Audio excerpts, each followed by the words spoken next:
This is the story of a man named Stanley.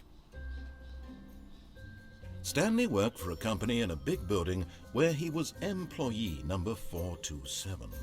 Employee number 427's job was simple. He sat at his desk in room 427 and he pushed buttons on a keyboard. Orders came to him through a monitor on his desk, telling him what buttons to push, how long to push them, and in what order. This is what employee 427 did every day of every month of every year. And although others might have considered it soul-rending, Stanley relished every moment that the orders came in, as though he had been made exactly for this job. And Stanley was happy. And then one day, something very peculiar happened. Something that would forever change Stanley. Something he would never quite forget. He had been at his desk for nearly an hour when he realized that not one single order had arrived on the monitor for him to follow. No one had showed up to give him instructions, call a meeting, or even say hi. Never in all his years at the company had this happened, this complete isolation. Something was very clearly wrong. Shocked, frozen solid, Stanley found himself unable to move for the longest time. But as he came to his wits and regained his senses, he got up from his desk and stepped out of his office. Oh, I'm in control now. But Stanley simply couldn't handle the pressure. What if he had to make a decision? What if a crucial outcome fell under his responsibility? He had never been trained for that. No. This couldn't go any way except badly. The thing to do now, Stanley thought to himself, is to wait. Nothing will hurt me. Nothing will break me. In here I can be happy forever. I will be happy. Stanley waited. Hours passed, then days. Had years gone by? Fantastic. He no longer had the ability to tell. But the one thing he knew for sure, beyond any doubt, was that if he waited long enough, the answers would come. Eventually, someday, they would arrive. Soon, very soon now, this will end. He will be spoken to. He will be told what to do. Now it's just a little bit closer. Now it's even closer. Here it comes. All of his co-workers were gone. What could it mean? Stanley decided to go to the meeting room. Perhaps he had simply missed a memo. No matter how hard Stanley looked, he couldn't find a trace of his co-workers. This is fantastic. I love the narration. It makes this game so much better.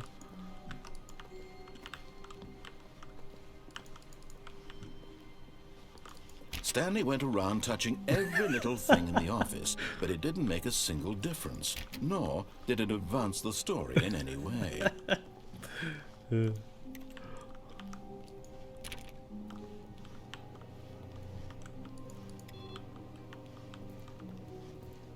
I love that I can turn off all of the computers for no apparent reason.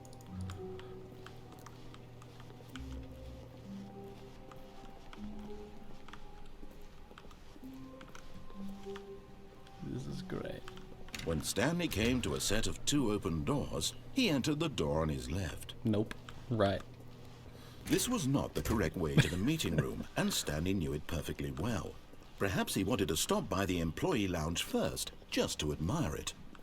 We're gonna go have a sit, because this is hard. Ah, yes, truly a room worth admiring. It had really been worth the detour after all, just to spend a few moments here in this immaculate, beautifully constructed room. Stanley simply stood here, drinking it all in.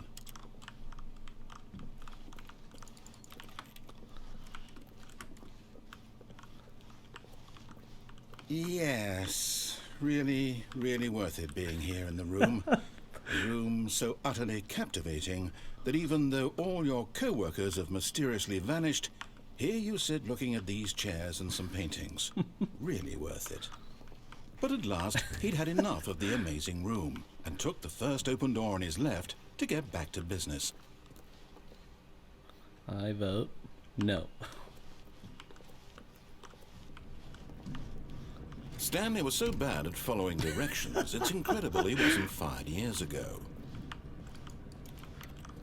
The sarcasm is strong with this one.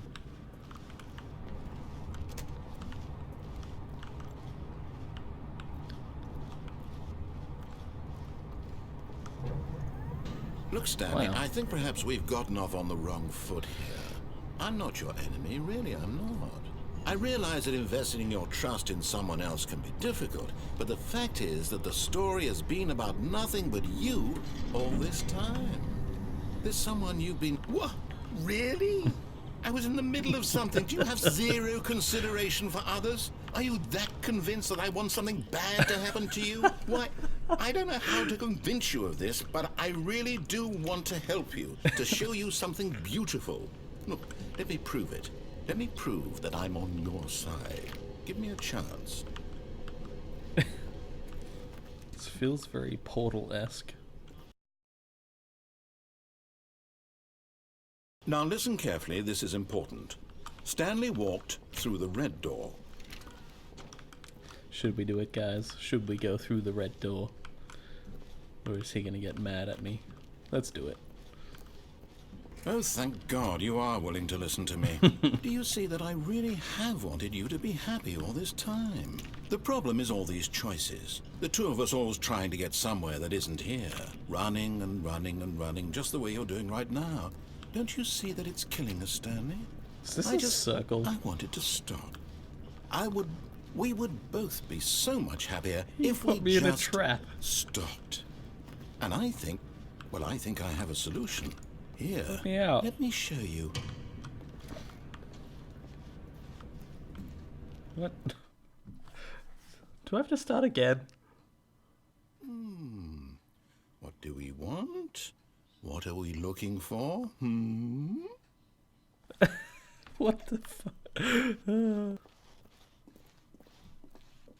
Here. Yes. Oh, it's beautiful, isn't it? If we just stay right here, right in this moment with this place, Stanley... No, wait. Where are you going?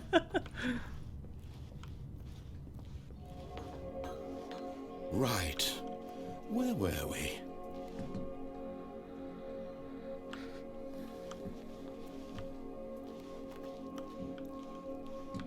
What is going on? I'm so confused. What the hell? Okay, we're leaving.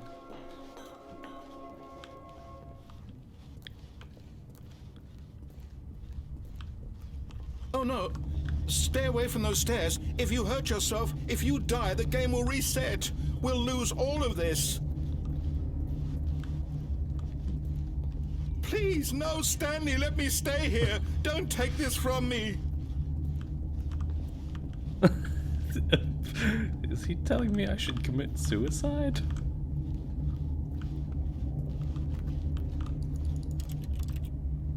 Okay, well, I guess we do it. Please, Stanley, think about... No! No.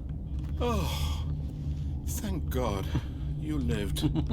You had me worried there for a moment. Now, can we please get back to the other room? Why is there a kid's drawing here? That's creepy.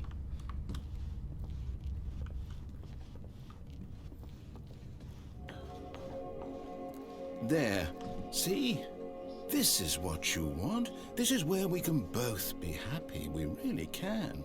If we stop moving, we just have to stop moving. Do I legit just have to stand here now?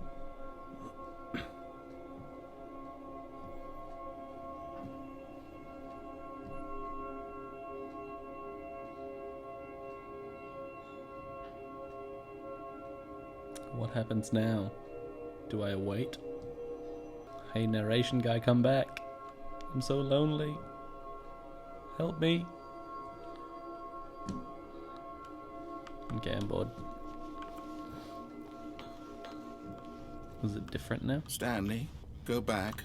There's nothing good that can come from this. Okay, fine. What happens if I jump off the edge? Oh, I can't. That's disappointing.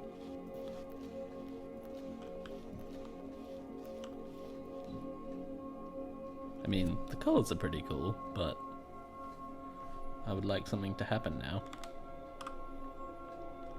5 minutes later. Probably gonna have to cut this bit. It's a bit boring staring at nothing. I don't understand. I'm so confused.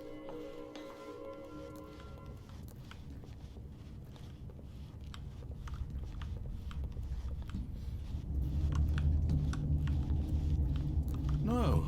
No, no. What are you doing, Stanley? Please, I'm asking you not to take this away from me. I can't go back to what I was before. If you die... Do you just not believe me? What can I say to convince you? Do anything. I'm sick of standing there doing nothing. Stanley, let's go back to the... My God, is this really how much you dislike my game? That you'll throw yourself from this platform over and over to be rid of it? You are literally willing to kill yourself to keep me from being happy. Am I reading the situation correctly? Or maybe you're just getting a kick out of it. I don't know anymore. I just wanted us to get along. He's so sad. But I guess that was too much to ask. It looks like you wanted to make a choice after all. Well, this one is yours. Wow, this got real dark. I don't know how I feel about this. But also 360. Is it over? It's going to restart, isn't it? I'm going back. Wow, that took a dark turn. Okay, we're back here again, I guess. All of his co-workers were gone. What could it mean? Stanley decided to go to the meeting room. Perhaps he had simply missed a memo. Okay, we'll listen to him this time and see what happens. When Stanley came to a set of 2 open doors, he entered the door on his left.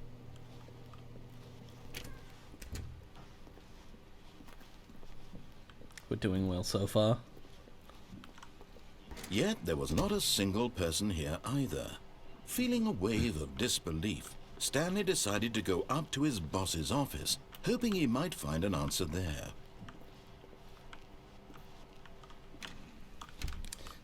I want some of these self-closing doors. They're kind of cool. So, Coming to a staircase, Stanley walked upstairs to his boss's office. can't tell me what to do.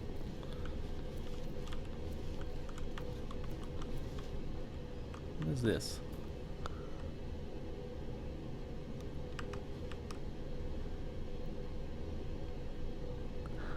Well, if any of you can read that, you have way better eyesight than me.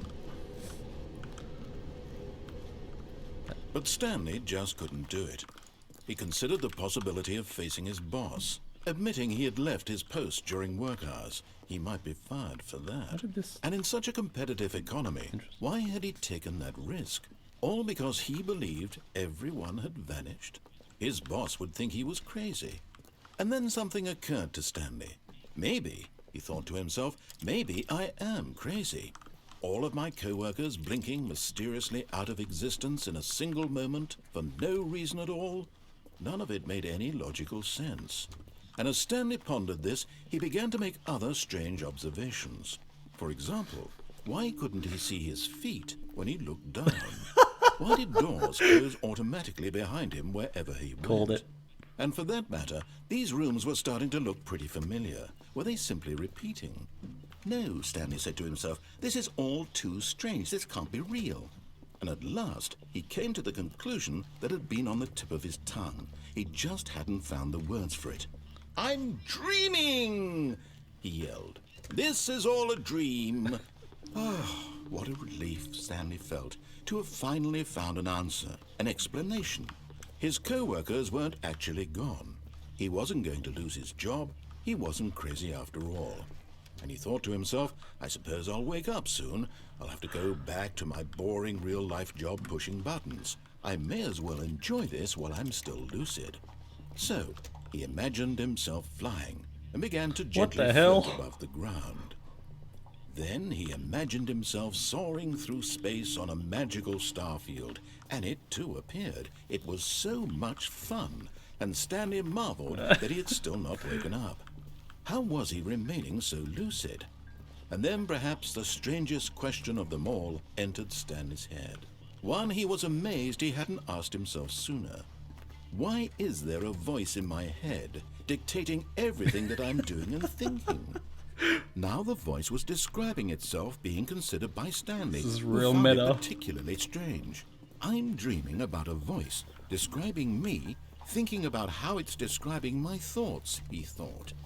And while he thought it all very odd and wondered if this voice spoke to all people in their dreams, the truth was that, of course, this was not a dream. How could it be? Was Stanley simply deceiving himself, believing that if he's asleep, he doesn't have to take responsibility for himself?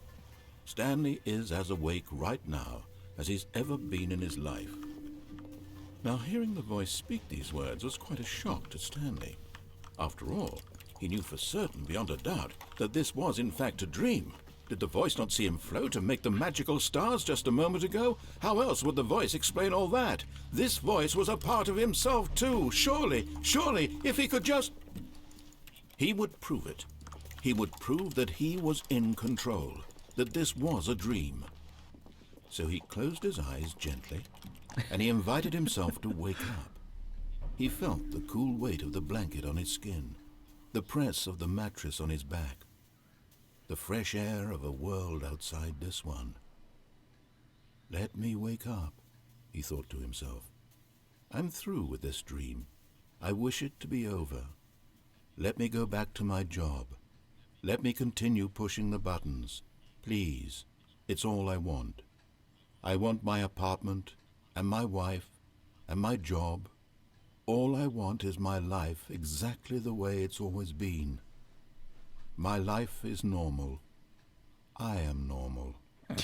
Everything will be fine. I am okay.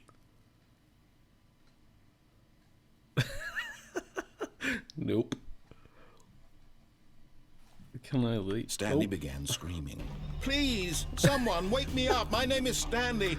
I have a boss. I have an office. I am real. Please, just someone tell me I am real. I must be real. I must be. Can anyone hear my voice? Who am I? Who am I? And everything went black. What the hell? This is the story of a woman named Mariella. Mariella woke up on a day like any other. She arose, got dressed, gathered her belongings, and walked to her place of work. But on this particular day, her walk was interrupted by the body of a man who had stumbled through town talking and screaming to himself, and then collapsed dead on the sidewalk. And although she would soon turn to go call for an ambulance, for just a few brief moments she considered the strange man. He was obviously crazy. This much she knew. Everyone knows what crazy people look like. And in that moment, she thought to herself how lucky she was to be normal. I am sane. I am in control of my mind. I know what is real and what isn't. It was comforting to think this, and in a certain way, seeing this man made her feel better. But then she remembered the meeting she had scheduled for that day, the very important people whose impressions of her would affect her career, and by extension, the rest of her life. She had no time for this, so it was only a moment that she stood there, staring down at the body. And then she turned and ran.